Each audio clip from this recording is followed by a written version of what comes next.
One of the greatest obstacles to crafting health and wellness is identifying and controlling inflammation.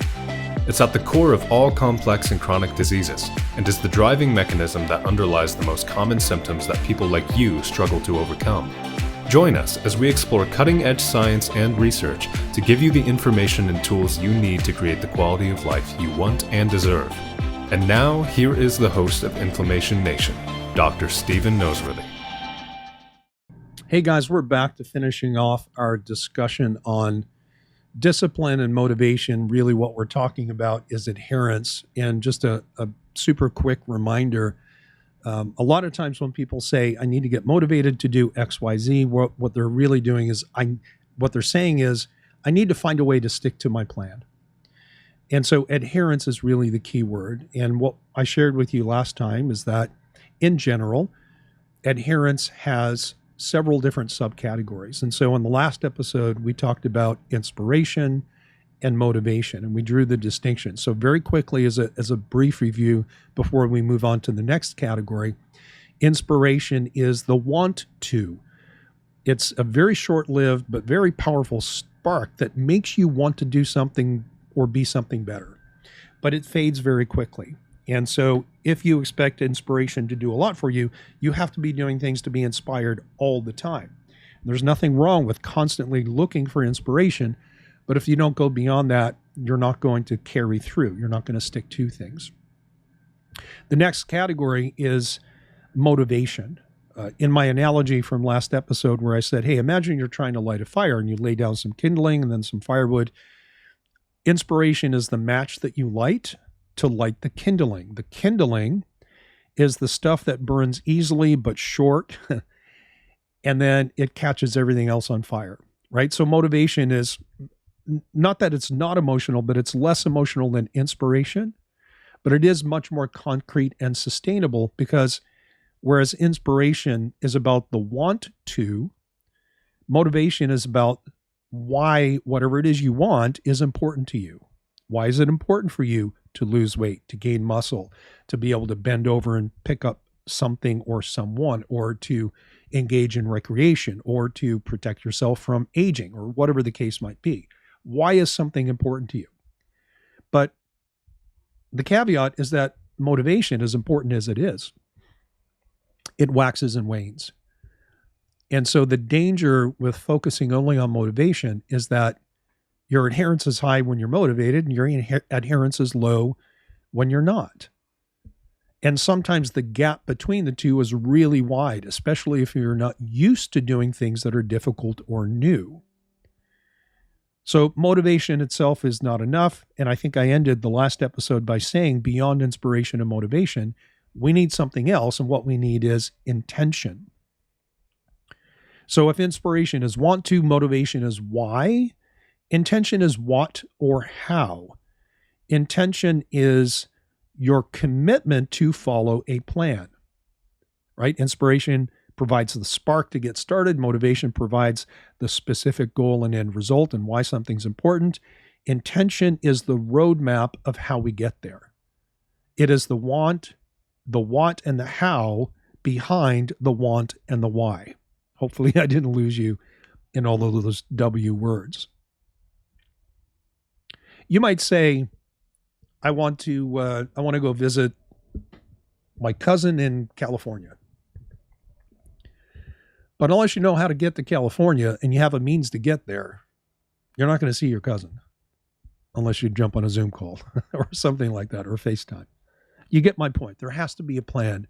You know, back before we had maps of the world available on our smartphones, if you planned a cross-country trip, most of us either had a Rand McNally road atlas of the United States, for example, or we would contact AAA and have them create what we call a triptych. They would send you this great little package that basically laid out your entire journey, go from this city on this highway to that city, and then turn south, turn north, and it just laid it out on a map. That's intention. How do you intend to do something, or what do you intend to do, and how do you intend to do it to accomplish your goal? So the utility of intention and having a plan is that it clarifies for you what to do and what not to do.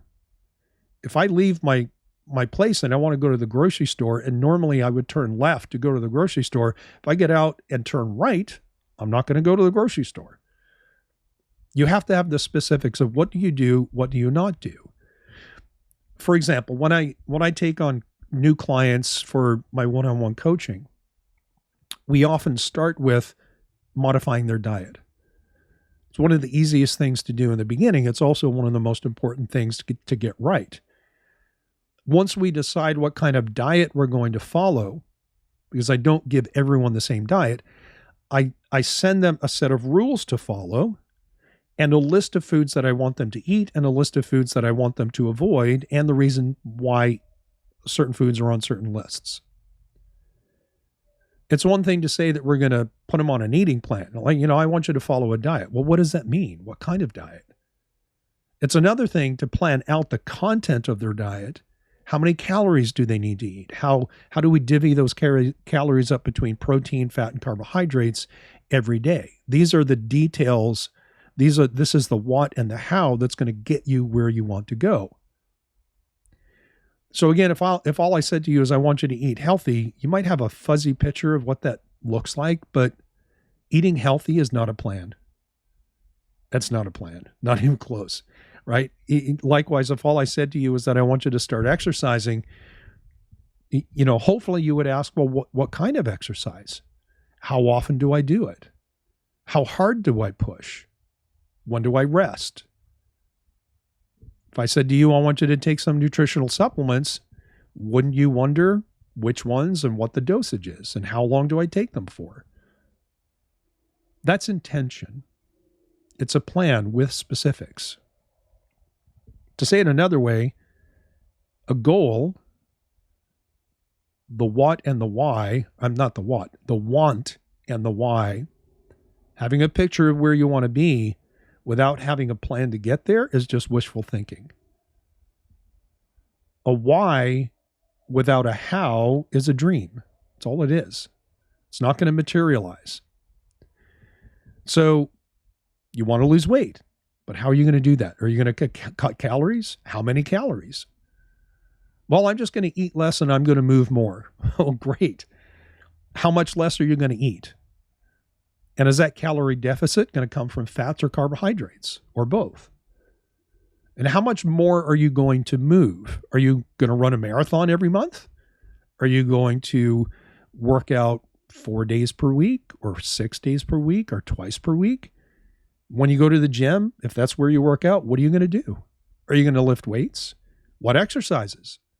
What order? How many sets? How many repetitions? What's your rest period look like? Fill in those details, and now you have a plan. Now you have an intention. The intention is where you put feet to what's in your heart and your mind. Sure, you're inspired and you're motivated, but what do you intend to do about it? How are you going to make that happen? You have to have a plan. And I hate to break out one of the most trite and overused cliches of all times, but here it is. Like, when you fail to plan, you plan to fail. As these things are cliches for a reason, it's because they're true. The downside of intention, unlike motivation, is it's not, you remember how I said motivation was self-reinforcing? And that's a good thing. The more you do things to get small victories, the more motivated you become. The downside of intention is that it is not self-enforcing. You can't just set your plan and expect things to happen, because once you have your plan, once you know the what and the how of the why and the want, you are the one who has to do the work. You have to follow the plan. I tell people I work with all the time, I can give you the most perfectly crafted functional medicine, diet, lifestyle, and supplementation plan that anyone has ever seen. But if you don't follow through and do the work, nothing is going to happen. And I tell people, like, I'm not going to fix you. I'm going to show you how you fix yourself. That's a huge distinction. Here's another cliche. The road to hell is paved with good intentions. What intention does for you then is not just give you a map to show you how to get where you want to go. It defines the baseline adherence that you need to meet on a routine basis, no matter what your motivation is on any given day. I have had people say to me, yes, I work out. When I ask them how often, oh, about once every 2 weeks. That's, guys, come on, that's not working out. You might have done a workout somewhere in the remote past, but that doesn't mean you're working out. Like, we use those terms. We're like, okay, are you working out? Yes or no? Yes means you're doing something consistently. So intention gives you the baseline adherence that you need to meet on a routine basis, no matter what your motivation is on any given day. Remember, motivation is great, but it waxes and wanes. And some days you feel like doing it, some days you don't. If all you did was let your motivation drive adherence, then half the time you're following your plan, half the time you're not. And they cancel each other out, so that at the end of the month, the end of the year, nothing's different. And you look back and you're like, well, I did all this work. You're like, well, you did half the work. You executed half of your plan based on how you felt. You can't do that if you want to be successful. So intention says, here's how we do this. Here is the bare minimum that we need to meet our goals. And on the days when your motivation is high, doing what you intended is easy. But what about the days where you just don't feel like it? That's where discipline comes in. Because discipline fills in the gap on those days when motivation is lacking. Discipline is the willpower that lets you execute your plan even when your motivation is low and you don't feel like doing it. It closes the gap between low motivation and that baseline requirement defined by your intention. If you say, I'm going to work out 4 days a week and it looks like this, this, and this, when it comes time for you to work out on any given day, if your motivation is low, how do you get yourself to the gym anyways? Because that's your intention, to work out that day, and that's one of the 4 days you're going. That is where discipline comes in. Remember that when motivation is high, execution is easy. But when motivation is low, that's when you have to be disciplined enough to make yourself do it anyways. And it doesn't matter if that means sticking to your diet when you're out with your friends, or going to the gym when it's cold and rainy outside and it's Saturday morning and you're snuggled in bed and it's just warm and cozy. When you're super motivated to do something, you don't need willpower, because motivation is enough in that circumstances. You only need discipline and willpower when your motivation is low, which it will be from time to time. You need to embrace the fact that your motivation will not always match your intention. What you want to do or don't want to do is not always the same as what you have intended to do to accomplish your goal. And there will be times when you need to rely on sheer grit and determination, the discipline and the willpower to succeed when motivation fails you. In the beginning, you may not need to rely a lot on discipline and willpower, especially if your intent is something foreign to you, or if you have a lot of distractions or lack of support and accountability. Which means that when it comes to discipline, this is where, having a coach or a guide, having supportive friends and family can make a huge difference.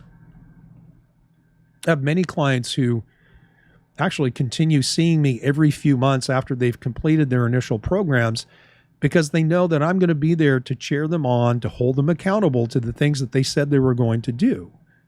And that's also a service that I provide to my clients that are going through their personalized lifestyle programs. It's the accountability and support. And sometimes, unfortunately, I'm the only place they're getting it. But the more you have around you, the more support you have around you, the easier it is to be self-disciplined. Now, the cool thing about discipline is that it can be trained. If you are undisciplined or not used to making yourself do something despite knowing, you want the end result, but you don't feel like doing it. If you've committed to something in the past and your motivation is low, the only way to become disciplined is to practice discipline. It kind of sounds self-evident, but there it is. Now, you can practice discipline in small ways that might not have anything to do with your own end goal. Simple things like making your bed in the morning, every morning, cleaning the dishes before you go to bed, doing your laundry, whatever it is, like menial tasks that in the grand scheme of things don't mean much. Maybe they're more of an annoyance than anything else, but making yourself do something that's that simple can have great carryover into things that really matter. Just know that small successes, even in unrelated domains, feed over into your primary goals. Do hard things. Do things that you don't want to do. And if you're not used to being disciplined, pick things that are easy. Know that you might fail at times, but be resolved to do it again and do it again and do it again. Just make yourself. And this is why you hear that saying that I think I mentioned in the first episode: discipline trumps motivation. But while willpower or discipline is a powerful gap filler, and it carries you farther than motivation does, the problem with discipline is that it is often in short supply and it constantly needs to be recharged. It can be exhausting to always be making yourself do something. It can be exhausting to always be in that mode of self-discipline, to always be gritting your teeth and making yourself do it. If discipline fails anywhere, it's here, in that it is not sustainable over long periods of time, and it takes time to recharge so that you can use it again. Now, let me bring you back for a moment to inspiration and motivation. The more that you continue to expose yourself to things that inspire and motivate you, the more closely your motivation sits relative to your intent. Let me say it again. The more that you expose yourself to things that inspire and motivate you, the more closely your motivation sits relative to that baseline adherence defined by your intent, which means on the low motivation days, it takes less willpower to bridge the gap in between. So this means that you should always expose yourself to whatever it is that inspired you. You should always expose yourself to what motivates you, and you should keep your plan and your intention front and center every single day. My wife has several Pinterest boards that she uses for this. She's got, one Pinterest board for, pictures of people like physiques that she admires and that she aspires to. Another is simple inspirational quotes or memes. And she and I, we have regular conversations about why we want to be fit and healthy, what it looks like, and what it means to us in practical terms. We're also constantly talking to each other about our workouts. Hey, what did you do today? Oh, I did this. How do we do that day? New things that we're doing. Or, hey, I set a personal record today, and then we celebrate. We support and we celebrate each other. And I know that, perhaps I'm very fortunate in the sense that I have a great marriage. And I know some of you don't have a significant other, or maybe you're in a relationship that's not so great. You just need to find the support somewhere else. The more that my wife shows me her inspiration, motivation, intent, and discipline, the more it makes me want to match that. So if you have to find it somewhere else, if you find yourself in a situation where, like for you, you've got to dig deeper on occasion than other people do, That's okay. I mean, that's not uncommon. But the question I would pose to you, if you find yourself in a circumstance where you just simply don't have someone who's supportive and on the same page with you, you have to ask yourself, what is it really worth to you? Whatever your want is, whatever your why is, whatever your motivation and inspiration, what is it really worth to you? And how hard are you willing to fight for it? If your discipline is failing, you need to do a couple of things. Number one, keep your inspiration and motivation in front of you all the time and practice small discipline, even in unrelated areas to whatever your primary goal is. Practice these small victories. Again, even small victories where you do make yourself do something despite low motivation, not only recharges your discipline battery, but it gives you a bigger battery. You have more to draw on. Plus, the more that you practice using your willpower, the easier it becomes to do hard things in other areas. And lo and behold, what was once very hard and required a lot of grit and determination suddenly becomes habit. And this is the next and the final aspect of adherence, is habit.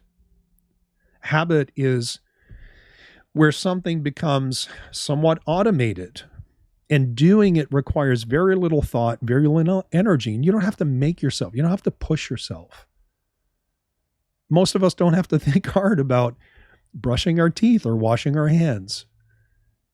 Now, when we were kids, brushing our teeth, washing our hands, that felt like a huge deal. But as adults, hopefully, having practiced this several times a day for decades, brushing your teeth and washing your hands is second nature. It's easy because it's our habit. It's just what we do. So what if you practice eating right? What if you practice exercise so much, even if you don't get it right all the time? What if you practice that it too becomes just what you do? It's an interesting phenomenon that when people are willing to engage in eating right and exercising, even when they don't really want to, they can't see themselves doing this forever.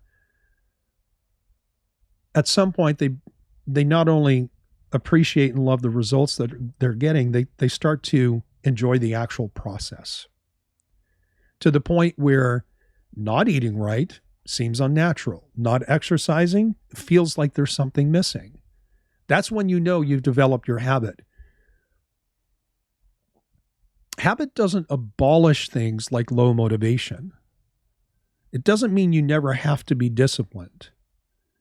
But what habit does, and what it means, is that the variation between your high and low motivation is smaller.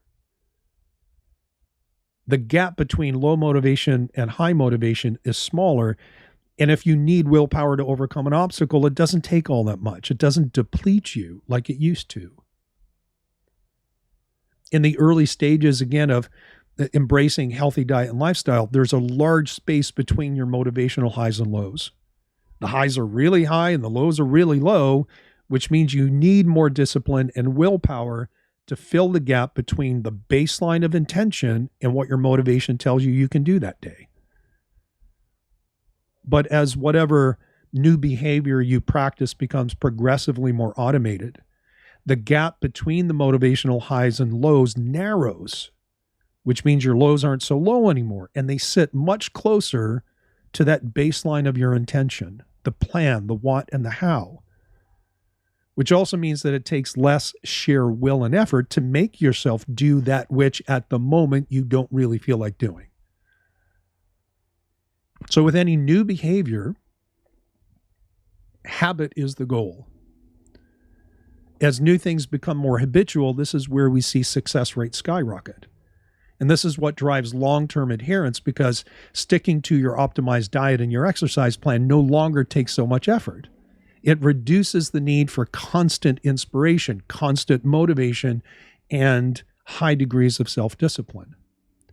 That doesn't mean you no longer need them, just that you are much less reliant on them to keep moving forward. How long does it take for new diet and exercise plans to become your habit and just what you do? Well, it's going to vary a lot based on the person, their individual circumstances, how many obstacles they need to overcome. There is this notion that new habits take something like 18 days to create. That might be true for some things, but not others. It's not an absolute. Some experts say that on average, new habits take about 66 days to form, right? That's roughly 2 months, but it could be several months more, again, varying based on the individual. How many things are changing at one time, and if they already have a track record of establishing habits in other areas. When you're successful in establishing one habit, the next one becomes easier to do. So let me summarize. Changing behavior can be hard. I don't want to lie to you about that. I have struggled with this myself. But if the end goal is worth it, I believe you can do pretty much anything. It has to be important enough to you. People often mistake passion for inspiration and motivation for discipline. Fitness influencers, for example, will say, I want to make you passionate about exercise. And what they really mean is, I'm trying to inspire you. Passion is much more, passion is even beyond habit. To be honest, I don't even know how to talk about or explain passion, but it's beyond habit. But most people on the internet, social media, they've got 30 seconds, a minute to kind of grab your attention. They might use the word passion. They mean inspire. They might say motivate, but they mean discipline. So the catchphrase here is inspiration and motivation are necessary but not sufficient. Inspiration is important because it's the initial drive and desire for something better. It is the want to. But inspiration, as a spark, fades quickly. What keeps you moving forward when inspiration fades is motivation. It's the why to the want. Why do you want to improve your diet? Why do you want to start exercising? It's very helpful to keep whatever inspires you and motivates you in front of yourself every single day as a constant reminder that you are on a worthwhile journey. It's worth the hassle. It's worth the pain. It's worth the struggle. The end payoff is worth it. But remember that motivation is a fickle mistress. Right? Sometimes it's there, sometimes it's not. And low motivation is more of a struggle early on in the process of change. It becomes easier as you go forward. But neither inspiration nor motivation are enough to sustain adherence over time. This is where having a plan comes in. You need an intention. You need to define what you are going to do, how you're going to do it, so that you can accomplish the want and the why. And what the intention of a specific plan does for you, again, is it sets the minimum requirements for adherence. Eat X number of meals per day with this amount of calories from specific amounts of protein, fat, and carbs. Exercise X number of days per week with this type of cardio at this level of intensity for this duration, this type of resistance training. Once you have that set, now you have hard markers to guide you and to let you know what needs to be done. But what do you do on those low motivation days when you don't feel like it, even though you know you should and you know what to do, you just don't feel like doing it? You do it anyways because you have a goal that's important. And at some point you were inspired to be or do something better, and that's still there, but the low motivation is masking it. It's buried. Self-discipline and sheer willpower is necessary at times to overcome the drag of low motivation. The more you exercise willpower, the more you develop discipline, and the easier it is to fill the gaps in and get it done. And the more you practice discipline, the easier it becomes. Over time, what was once hard becomes easy, and before you know it, that new behavior is now a habit, and it's sustainable for life with very little effort, just like brushing your teeth. So listen, it doesn't matter what you committed to in December 2023 or December of any year, in the past or in the future. You're going to need a plan, and you're going to need to stick to the plan. And if you did fine for a few weeks, maybe even more, but now you find yourself off your plan, assuming you had a concrete plan to begin with, there's no reason to wait until next year. Don't fall into that trap. But you need to find out where the system failed you. Why were you not able to adhere? Did you lack inspiration, motivation? Did you live at the level of motivation, but you never had a plan? Did you have a plan, but it wasn't specific enough? Did you have a plan that was specific, but you failed in self-discipline? Find your inspiration and motivation. Reconnect with that eye of the tiger feeling, and know why being or doing better is important to you. Better yet, construct a plan that will help you get there. And if you need help, reach out. Let's schedule a consultation. Like maybe what you need is someone to coach you and guide you through a comprehensive and personalized diet and lifestyle program. I'd be honored to serve in that capacity for you. You can use the link in the episode description to connect with me, and we can get that scheduled as soon as possible. All right, guys, I'm going to leave you there. Thank you for listening, and we'll see you again right here on the Inflammation Nation podcast. Thanks for listening to Inflammation Nation. If you enjoyed this episode, make sure you subscribe to our podcast. Be the first to know when a new episode drops so you can stay on top of your game. It also helps others like you find the answers they need. You can use the links in the episode description to check out Dr. Noseworthy's self-learning programs for thyroid, detox, and gut health. Or you can submit a question for the podcast and even reach out to Dr. Noseworthy directly.